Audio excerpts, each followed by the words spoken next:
Hi there, and welcome to the Homestead Education Podcast. Do you have a homestead, farm, or just dream of a rural life? This is a show to help you and your kids grow your own food and grow as a person. I'm your host, Kody Hanner. I'm a homesteader, homeschool mom of six, and small town enthusiast. I was raised by an old school rancher and blessed by the grace of God to have been exposed to so much of what rural life has to offer. Join me every week to talk about homesteading, homeschooling, and growth with a homestead education. Hi, and welcome back. I just want to remind you that you can get all my homestead science books on my website and many on Amazon for a new way of teaching agriculture to today's youth and aspiring homesteaders by focusing on small-scale farming and self-sufficiency. If you're a school, co-op, or retailer and need invoicing, please feel free to reach out to me directly. This also includes my newest products, Homestead Trivia and Self-Sufficient Kids, and gift cards. So, hi guys! I told you that I was going to come back and do an end-of-year episode on, I think it was New Year's Eve. And you know what? My husband ended up having to change his schedule and was having the day off, and I hadn't seen him in days because of his work. And so I just decided that I wanted to spend the day with my husband. And I think that that's something that's really important when we're like homesteading and homeschooling and running businesses, is making time for the people in your lives that help you build that life. If you're just working all the time, it's not, you have to have that good time too. So that I decided to go ahead and just take an extra week, spend it with my family, and come back and do a New Year's post to end out this season.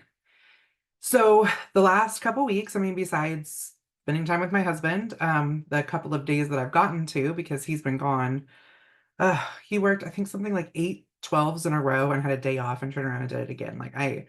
He's got to be exhausted, but I know I'm exhausted trying to run both of our businesses and the farm and homeschool the kids. Well, we aren't really homeschooling right now, but just be home with the kids exclusively when usually he's home with us together. And then just running errands and doctor's appointments and picking up stuff from the post office. I mean, it's been something almost every day, and I am wiped out.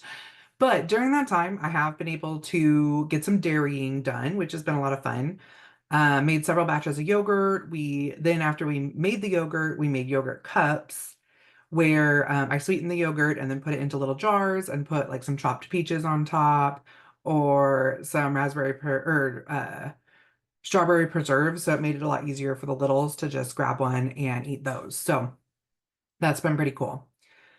Oh, I forgot to put my phone on Do Not Disturb, and I know that none of you want to hear my phone ringing while we are in here. So, um, then I was also going to go ahead and get some mozzarella done. I haven't done mozzarella in about a year, so I kind of need to get back in the groove of it. And I haven't really had the time.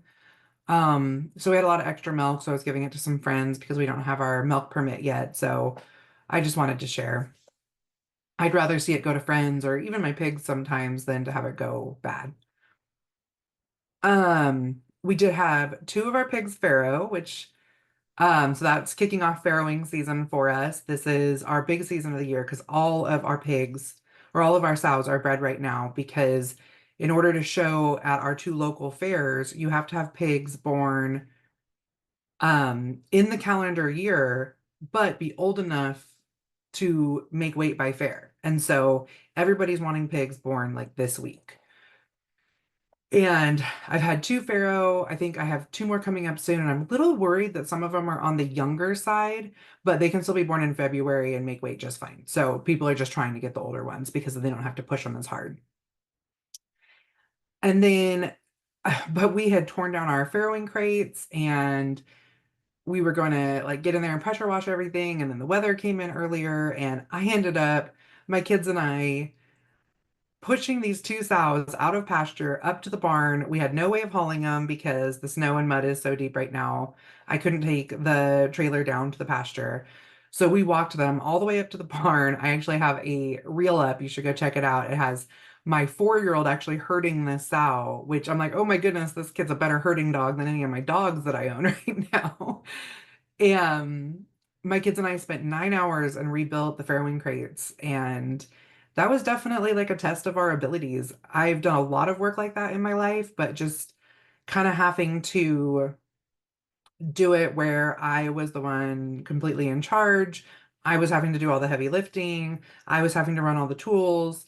A lot of times, like my husband and I might be the mastermind behind it, but then he's running all the tools and the heavy lifting, and I'm just, like, um, kind of putting it all together and making it happen. And I was having to do both while keep an eye on our younger children, and that was definitely challenging. But like I said, there's a reel up. It shows kind of the whole day, so that was fine. Um, Something else that I decided that we needed to work on that I don't really notice it till my husband goes back to work, but we have a lot of chaos in our house. And we're gonna sit down and have a family meeting this week, but which we do a few times a year. Some of them are based on goals for our businesses, and then some of them are things like we need a chaos control meeting, and that's what this one's going to be this week. One of the things we're going to do is we always just go ahead and take our work boots off on the porch. And what ends up happening there is our front patio ends up covered in mud all the time. And we have a beautiful porch, like it's all rock. And I'm just tired of the mud everywhere, the dog hair, the boots strung all over the porch, and then the little kids, they wear every single pair of shoes they have and dump them on the porch.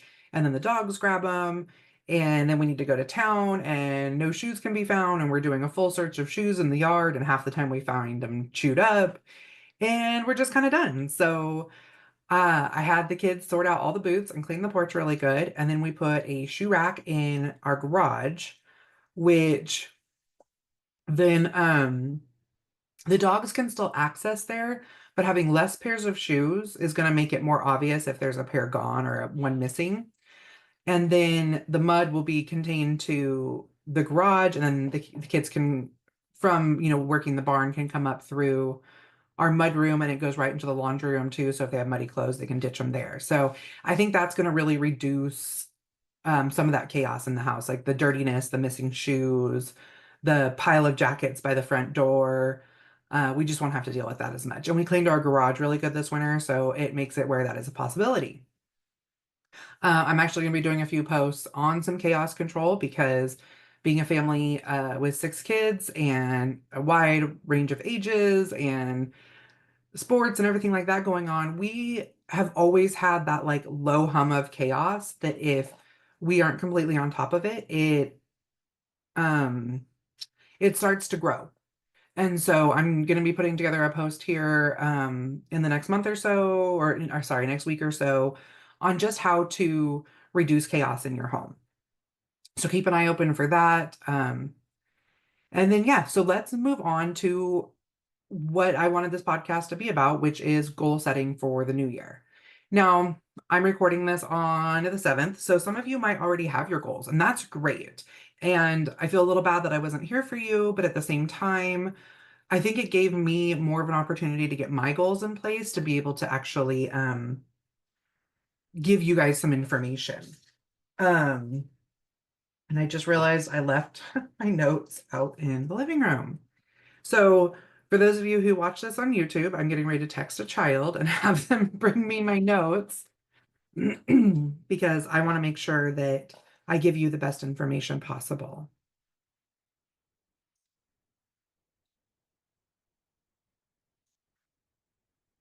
Sorry, trying not to talk and text at the same time.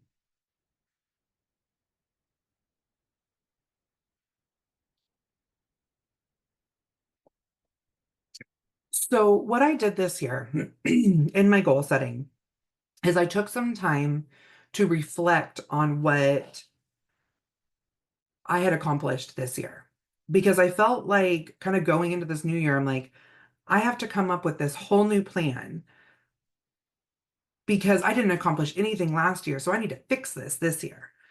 But I was like, so if I didn't accomplish anything, what was I doing all year?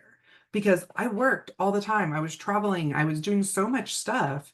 And I realized that sit here and say that I wasn't, thank you, that I wasn't accomplishing anything would be a disservice to myself and to those that I'm creating content for. So I talk about a word of the year, and I'm going to go over that a little bit more later. 2 years ago, it was intentional. I had just launched my business, and I wanted to be really clear about what I was doing with that business. Now, last year it was growth. And it wasn't just about growth in the business, it was about personal growth. It was about growth on our farm, growth in the business, growth in everything that we thought about. Every choice that we made was based on that.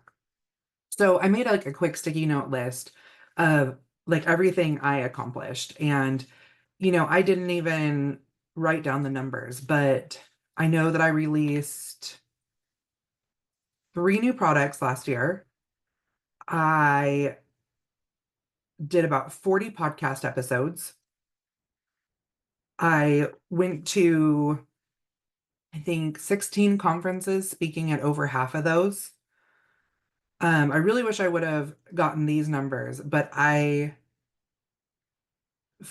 um, fulfilled orders and shipped over 3,000 books last year. I taught classes at conferences. I taught classes locally. I taught at our local co-op where I teach kids hands-on skills.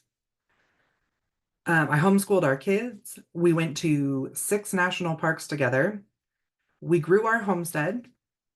I posted on social media or did a blog post about 5 times a week. So whatever that adds up to. My husband and I were able to work on our personal debt. And we really focused on building our relationship. We've been together for right at 10 years. And 2 years into our marriage is when he was diagnosed with end-stage liver disease. And a lot of our life has really just been focused on healing him, both physically and mentally, because that was a huge hit for him. It was a huge hit for our whole family. But we kind of just realized in the last 6 months or so that now that he's healthy, that we really want to work on like both of our mindsets and rebuilding the relationship and the reason why we're together. I mean, of course, I'm not even sitting here saying there's any issues with our marriage. We just realized our marriage could be better. That we were like insanely in love. And then it turned into, it was just all about healing him in survival mode. And even though we've gotten his clean bill of health 2 years ago now, it took us a minute to put that not completely in the past because he always is going to have to treat his liver as though he has liver disease. But to put the pain in the past, the stress, all those things, and just really focus on us and our goals and what we want again. So that's been really nice to be very intentional about our marriage the last 6 months. Anybody who spent any time with us know that we thoroughly enjoy each other. But there was just that low hum of everything that happened between us that we needed to, and we're still working on moving past. And not even putting it totally in the past, just building almost a new relationship with each other in a really positive way. So that's been really special for us. Now, so after looking at all the things that I accomplished in the last year, I picked out 5 things that were really my core achievements. So the top 20% of things that mattered the most. And for some of you, as soon as I say 20%, that lets off some dings for you, but I'm gonna come back to that here in a second. So I had 5 things that we really did, both like personal life, the business, and so it was 4 large products I released. I spoke at a conference, Homesteaders of America, that was kind of that had been like a bucket list vision board type goal for me. I hired a VA, which I've on and off had assistance over the last few years, but I feel much more in tune as to what I need to grow my business. And so I hired a VA, and I'm actually, either looking at expanding her hours or adding another VA this month. So um, that's really exciting. We grew our homestead. We um, have worked on our farm practices where we have monthly goals and um, like counting backwards, anything with farms, you have the agrarian calendar, which, is that everything takes a certain amount of time to happen. If I want to sell piglets in January or in February that were born in January, to make sure they're born in January, I have to make sure my boar goes in with my girls on, I think it's September 15th. I have to look it up every year. September 15th, but that also means I don't want them bred any earlier, but I do need like a fall litter from like one or two girls. So I try to make sure they have their fall litters in August so that, and I do that with my higher production, like faster bounce back sows so that I can turn around and breed them back at like in mid-September, early October, um, to make sure that I'm getting those early litters in the next year from them as well, along with my other sows. So I mean, we're just being much more intentional about our plans for each month to make sure that we're filling our own farm's needs moving forward. So like with our piglets, we're going to be shipping pork. So if I want to be able to ship pork all summer, I need to hold back a certain number of piglets for myself now that I can't sell that, I have to make those choices not to sell them to customers now, which at $200 a piece feels it's hard to not take that $200 a piece, but I know if I hold on to them and put $150 a feed into them, I can turn around and make over 1,000 off of each one. And so it's, it's worth it. And, then like really my inputs on that particular piglet work out to only about $150. There's a lot of labor and overhead costs and those types of things, but just to feed out that piglet, it's about $150. And so to be able to so for every piglet I sell, then I keep one to feed out because then that pays for their feed. But if I don't have that going year round, then I don't have any income some months because all of my income is going to the feed for the other piglet that's going to be fed out. And it just kind of, it's this circular thing where I have, like this month, I have 5 pigs going to butcher. So that's great. That's going to be like our income, our farm needs. But then for every piglet that I sell, that's a piglet I keep. And then we just keep that process going all year long. And then, like I said, my husband and I paid off some personal debt. I think, everybody has a little bit of that, but we decided it was time that we have some investments we want to make over the next few years, that in order to do that, we needed to clean up some stuff. And so we got real clear about what we wanted to do, not just paying our bills, but how to strategically pay our bills. Out of those core achievements, then I chose what my like lessons learned were. And one of them was that I really determined which of my products sells the best and what I should be focusing more of my time on. Even if some of them provide me with more joy or excitement, that doesn't mean that I can't create them. It just means that those are not my focuses. Another one is I want to change how I do some of my traveling. It's a strain on the family, me traveling as much as I do. I enjoy doing it. I enjoy speaking at conferences. I enjoy being able to sell at conferences and meeting new people. And I know that that's a huge part of my marketing and the residual sales that I get throughout the year. I have a product that people really need to get into their hands to understand what it is. So with that, that's why we are looking at just being more intentional about which events that I go to. I say intentional a lot. And I think that, you know, without it becoming redundant, I think that's important. Like, you need to look at the numbers, you need to look at what your results are and not just do everything off of gut feelings. I mean, sometimes, like, as an entrepreneur, like if I didn't follow my gut feelings, I would never have gotten to where I'm at right now. But then I need to be intentional about how I'm going to continue that. And that's where that line kind of comes from. Another one that I realized is that I personally cannot do all of the creation for this business. Um, a lot of things like my social media. So now I'm not saying I'm going to stop doing social media, and I'm not saying that somebody else is going to be doing it where it's not me.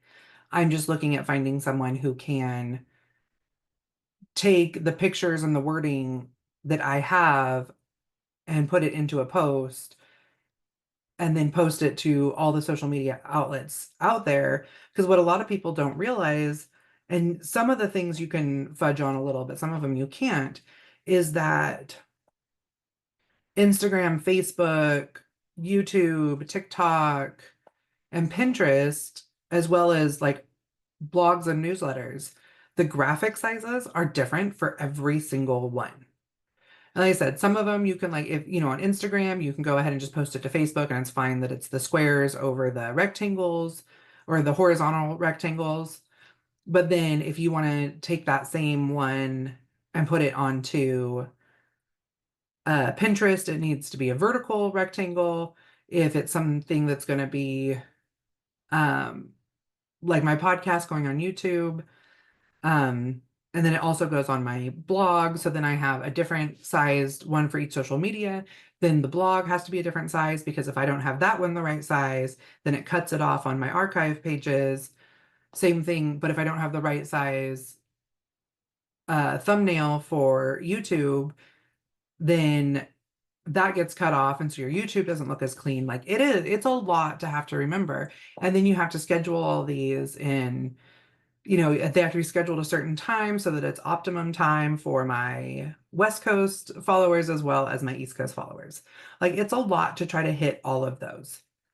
And so, like I said, I'm not going to stop creating. I'm just going to rough draft create and then have somebody else take that and make the 7 different graphic sizes and schedule it on all of these different platforms because what ends up happening is whether I try to batch create or just do one a day, I end up spending the majority of my day doing that piece. And it's not that it even takes that long. It's probably an hour-long project. But because I'm also managing a VA, homeschooling my kids, recording podcasts, handling operations, shipping out books, and everything else that comes with my life, I end up doing all those things and bouncing back and forth between my social media creation and just not ever moving forward in my other creation, which is writing the books.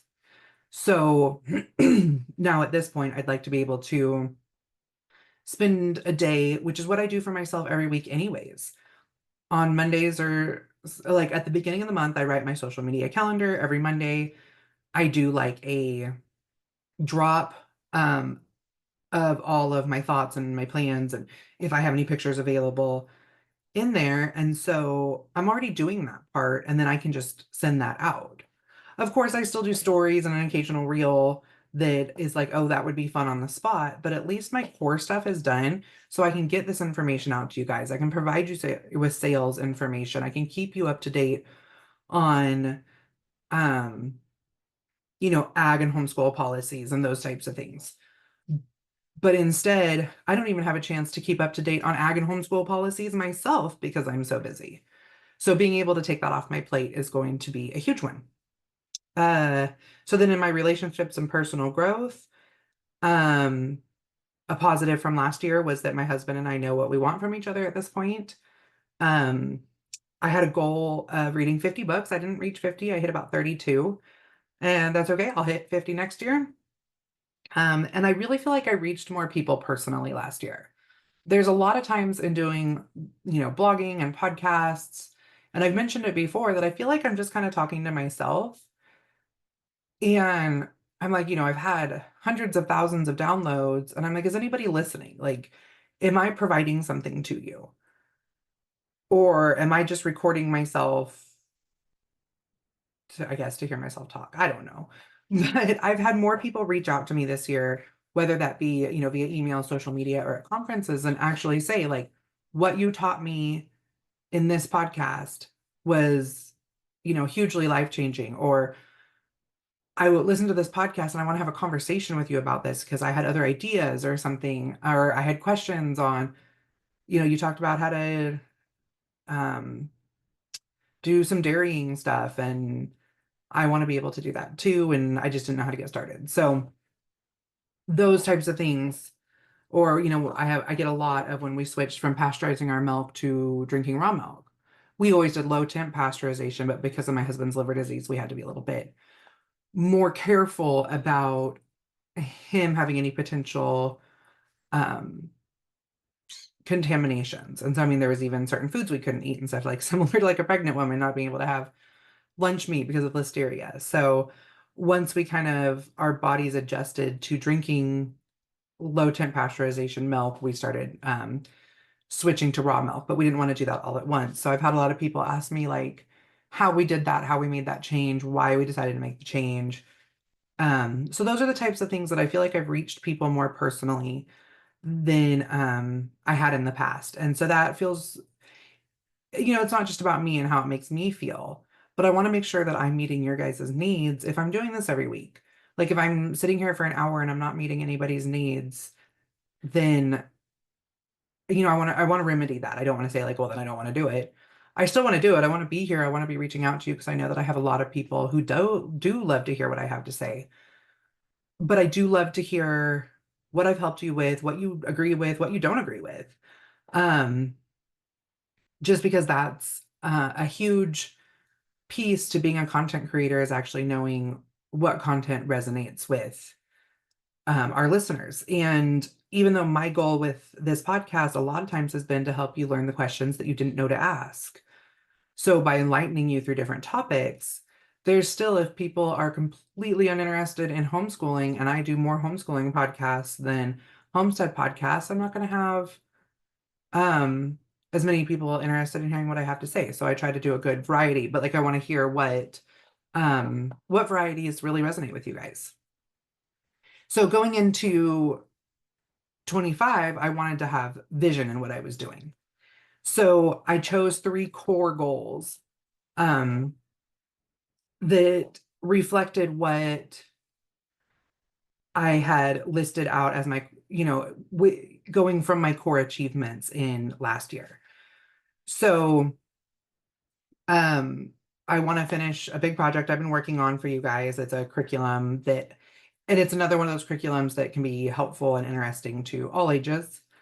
My husband and I want to finish getting out of the debt that I previously mentioned. And then we really want to expand our homestead more, which, we're starting the shipping soon. We kind of have to keep putting that off a little bit just because of logistical issues. But oh my gosh, I mean, we are still selling pork like crazy because we're starting to advertise further and further and setting up drops in larger towns. So that's been awesome. But I want to set that up where it's more on that nationwide basis. Then we listed what we want our non-negotiables to be. Um, or like, well, what this was my goals, but I did reflect on my husband with them, especially the personal ones. So deciding which conferences I want to commit to, which I talked about, I wanted to change my travel schedule a little. I'm branching out a little bit. I'm going to an ag conference this year, which is really exciting. I know a lot of Aggies aren't as on board with homesteading, but a lot more of them are homeschooling now. And I think once people meet me and learn my heart and my vision, that I'm not anti-agriculture. I just want kids to be able to know how to actually grow their own food. So um now I want to make sure I have more creation time, which I've mentioned that with having a VA, but I want to create myself a block schedule and respect that myself. So that's even going to be, I'm not scheduling doctor's appointments during that time. And if we have to have a doctor's appointment during that time, my husband will be taking the kids because we do live 40 minutes from town. So just like the drive to and from is an hour and a half, basically. And then whatever we have to do in town. And then we try to do everything in town at once. So, it's doctor's appointments, running by the bank, the post office, the grocery store, the hardware store, lunch with a friend, like doing it all. So it ends up being an all day event. And then we get home and go, oh my gosh, we forgot something. And we have to do the whole thing again tomorrow. So I'm going to start being much more intentional about those hours that I have. I also am only going to be teaching one class first thing in the morning at our co-op this year, which will allow me either more alone time with my husband. We'll be in town with the kids, but just time for us to go to lunch and visit, or for me to take time every week to maybe go work by myself for a couple of hours with no kids, no distractions, like at a coffee shop or something, which will be really nice to be able to do that deep work. If you've ever had a chance to read Cal Newport's book on deep work, um, it's really eye-opening. And I'll go ahead and tag that for you guys because I feel like that's a really good one for the year. I definitely have some books that I'm going to be working on and reading myself, and I'll share those with you like I always do. But I think Newport's Deep Work is a really good one if you're trying to do anything close to what I'm doing right now, or any type of stuff that needs deep thought. Let me see here. Oh, I also need to see reading as work and not as pleasure. And that's a huge mindset one that I'm needing to switch. I've always loved reading. I'm a reader. I like reading fiction. I like reading romance. I like reading nonfiction. I like self-help books, parenting books, business books, history books. Like, I will pretty much read a little bit of anything. Like, I'll pick up a textbook and flip through it. And my kids are a lot the same way. We're kind of nerds like that. But I've always viewed reading as my reward for completing my work and like my pleasure time. But I've created a job for myself that is based around reading. I need to constantly be doing research and keeping up with things and learning and teaching myself so that I can teach you. But I still have a hard time breaking that mental block that reading is not a pastime. So I feel like I have to finish all my work before I read, or that I need to choose. I mean, I definitely need to put my family first, but I feel like sometimes if I'm reading, that it's rude of me to like go in the bedroom or my office and read for a couple of hours when I that's a pastime. I should be spending that time with my kids when in my line of work, there's a certain amount of reading that has to be done that's part of my job. So I really want to work on that. I might do it where I dub certain books only work and certain books as more pleasure or pastime, like maybe some of my personal growth ones, because even though those are important, those are more read before I go to sleep at night or read with my coffee versus saying, okay, kids, I'm going to take 2 hours and go into my office and read several chapters of this book and take notes and that type of stuff. So then I wanted to focus on some key areas. So one of them is our family's behavioral health and chaos control. I talked about chaos control a little bit before. I've also mentioned that we have neurodivergent kids, that I have ADHD. My husband has PTSD. Like, so we have a lot of different things that we have to manage. My daughter told me the other day that the only thing that runs thicker in our house than blood is ADHD. So, I mean, we're all definitely kind of managing that together, but we all have different forms of ADHD where like some are hyper, some are inattentive, some are hyper focused. And I have to kind of manage that for everybody. And so, like I said, we just need a reset pretty regularly to make sure that we are all respecting each other's differences, but working together on those.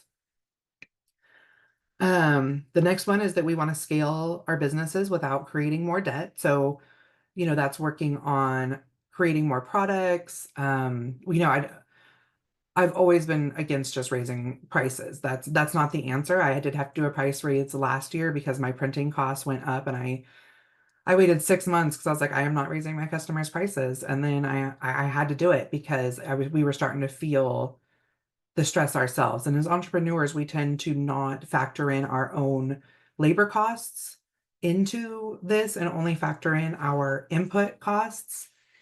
And that's really what I was doing. And when my input costs went up and then I wasn't factoring in my labor costs, it was starting to reflect on our bottom line to the point where it was affecting the family. So I had to go ahead and do that.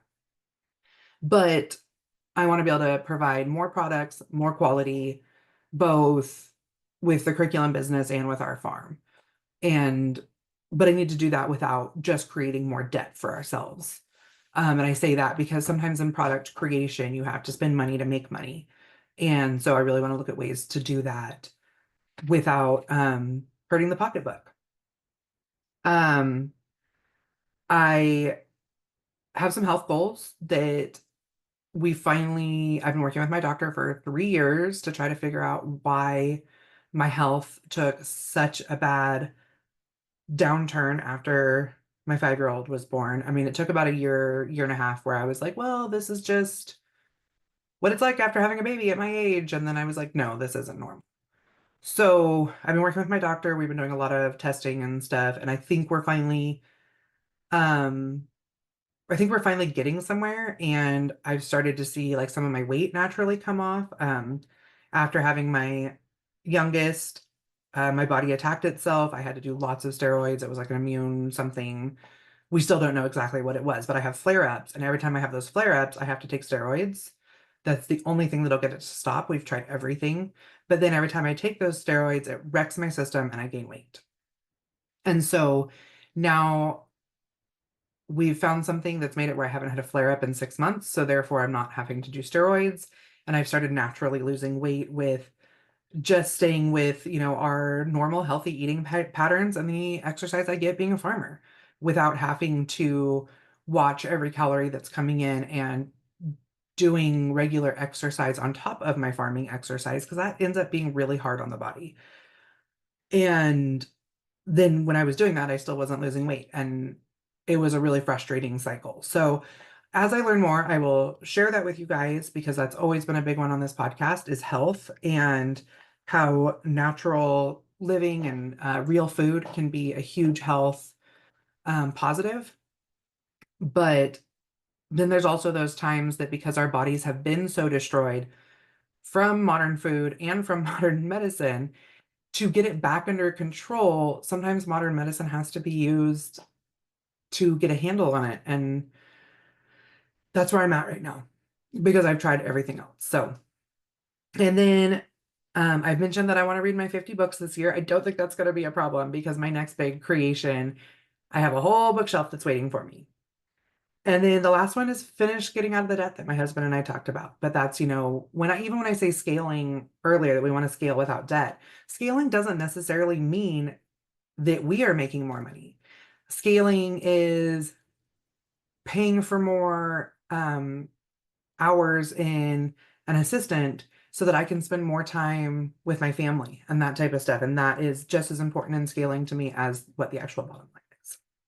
So that was a big share, guys, because there's things on that list that it's not something that I'm just going to walk up to anybody in the street and start. Well, that would be weird anyways, but um I feel like I need to be as open as possible with you guys and as raw as possible because I went through a lot of times in my life where I thought I was the only one going through something and it felt really lonely. And so I don't know if any of the things I mentioned today is something that you're dealing with, but if you are and that helped you, I'm glad I was able to feel comfortable enough to say that to you.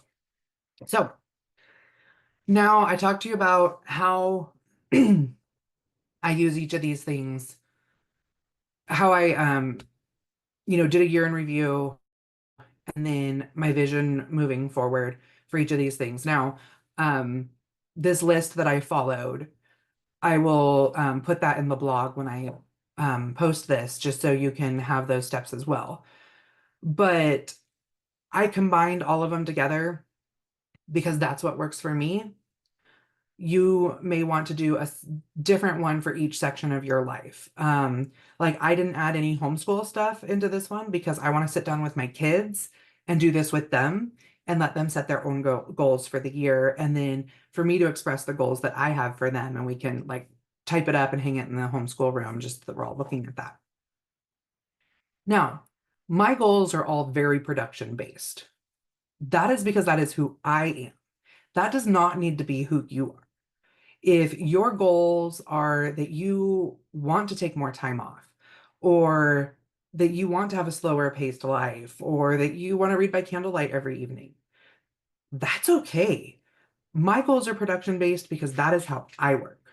But what I do want to say is that all your goals should be result based. Um, and not that I want to put pressure on to make sure you read by candlelight every night. But why is it that you're reading by candlelight? What is going to motivate you to actually do that every night so that you aren't putting it off and saying, well, I just don't need to do it tonight? Because then that's when you're not tying it with a result. So it's not going to be a priority for you. So for those of you going, what does reading by candlelight have to do with anything?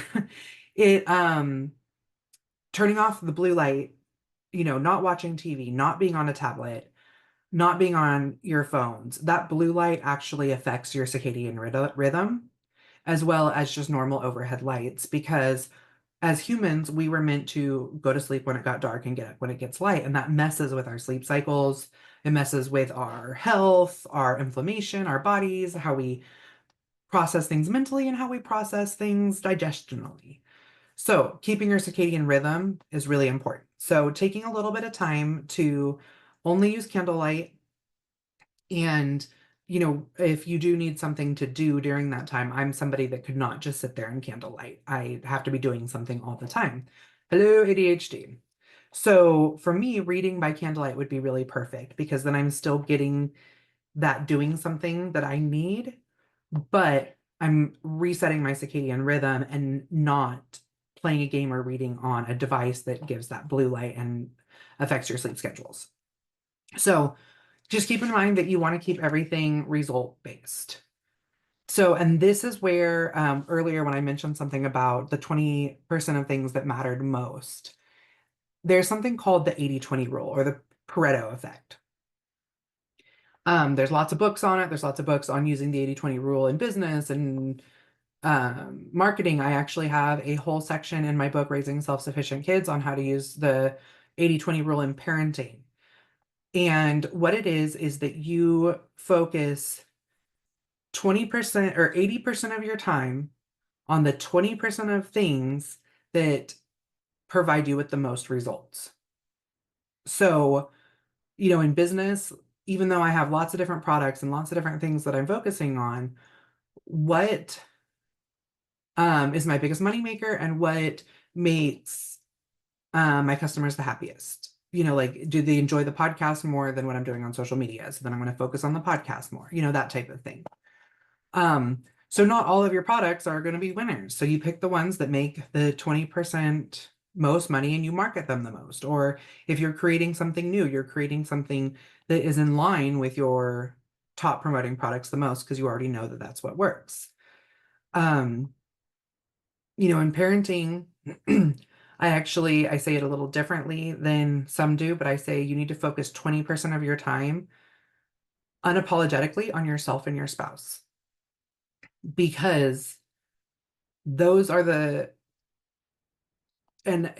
because you are going to just spend 80% of your time parenting your children. That's just what it is. You're not going to spend 80% of your time focusing on your spouse. It doesn't work that way.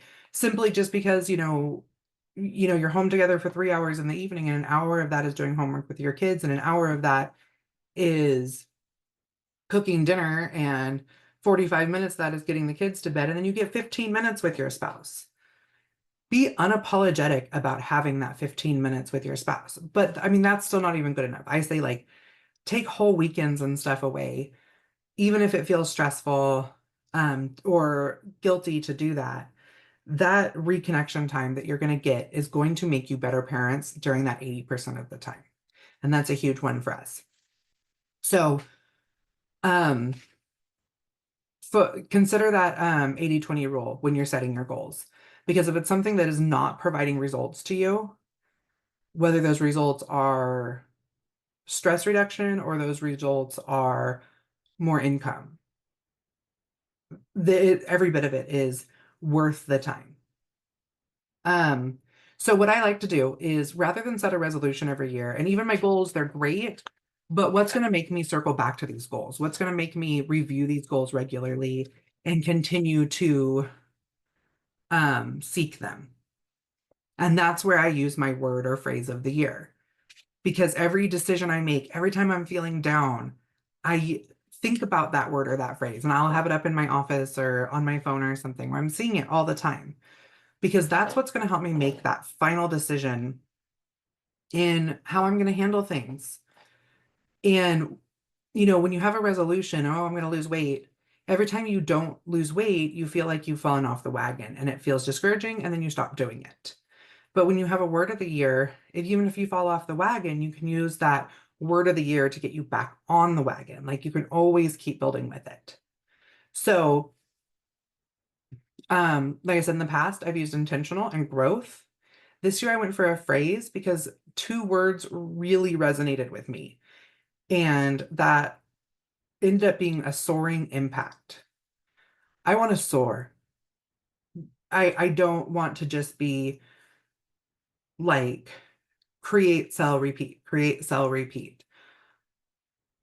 I want to really like have some growth in my business, in my personal life, like everything. Like I want more than what I'm currently doing. But I also want to do that while making a huge impact on everybody I get to connect with, a huge impact on my farm, a huge impact on my relationship, a huge impact on my finances. I have spent the last 3 or 4 years building this business and has been successful and wonderful. But when I came into this, I had much bigger dreams. And I have settled on not chasing those dreams because I was in a rut. And I want to be past that rut and I want to take you guys with me. So, soaring impact. Um, that's going to be my phrase. That's what I'm going to be looking at. And that's where I'm heading. I'm cutting all the anchors and I am going for it. Maybe one day I'll do a podcast on what my anchors are. But today is not that day because we're excited. We're making plans.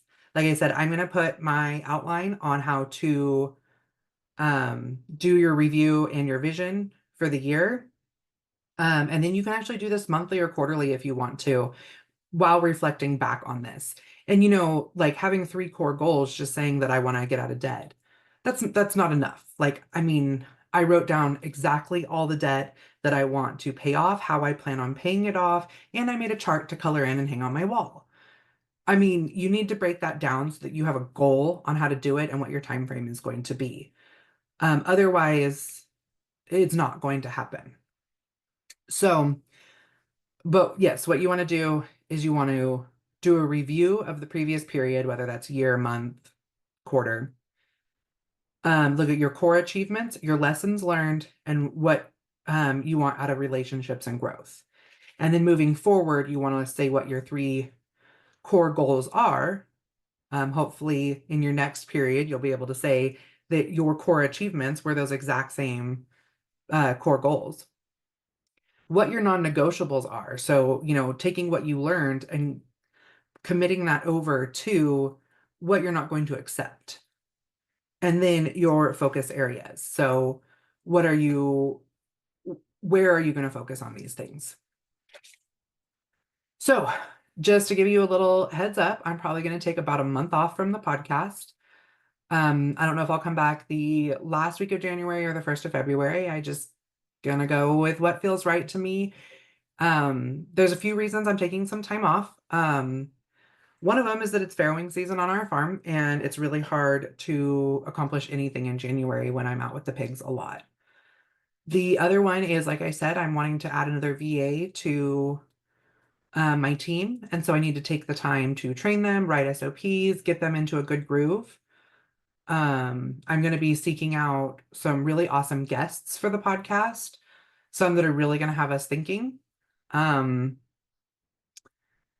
and then my current VA is organizing all the past podcasts to get them out there in a cleaner format for you on my website for you guys so that you can peruse them easier and that we have a good plan moving forward. I mean, I know that's a lot of behind the scenes stuff, but I want you to know that even when I'm not here showing up for you guys, that I'm working for you guys. This year you can expect some amazing new products coming out. Part of, like I said, having a VA come on is going to allow me to create some products. I have a whole list. I have a plan. I have goals. You guys got my outline. You do not have my exact to-do list because I find when I share that with you, then I feel so committed to meeting those goals or those timelines that I end up stressing myself out a lot. So I'm going to be working my butt off behind the scenes, and you're going to get to see some amazing things this year. But I would love to hear your guys' words of the year. And if you're up to it, I would love for you to share why that's your word of the year. You can email me, or there'll be, I'll be posting this on my social media, whatever feels right to you. I would love for you to share, and I would love to be able to support you in those goals. So with that, I am closing season 5. I will be back for season 6 in 3 or 4 weeks. And until then, I hope you guys keep growing.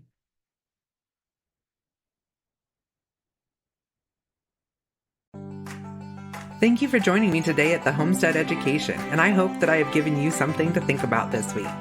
To help others find me, please comment and leave a review on your favorite podcast player.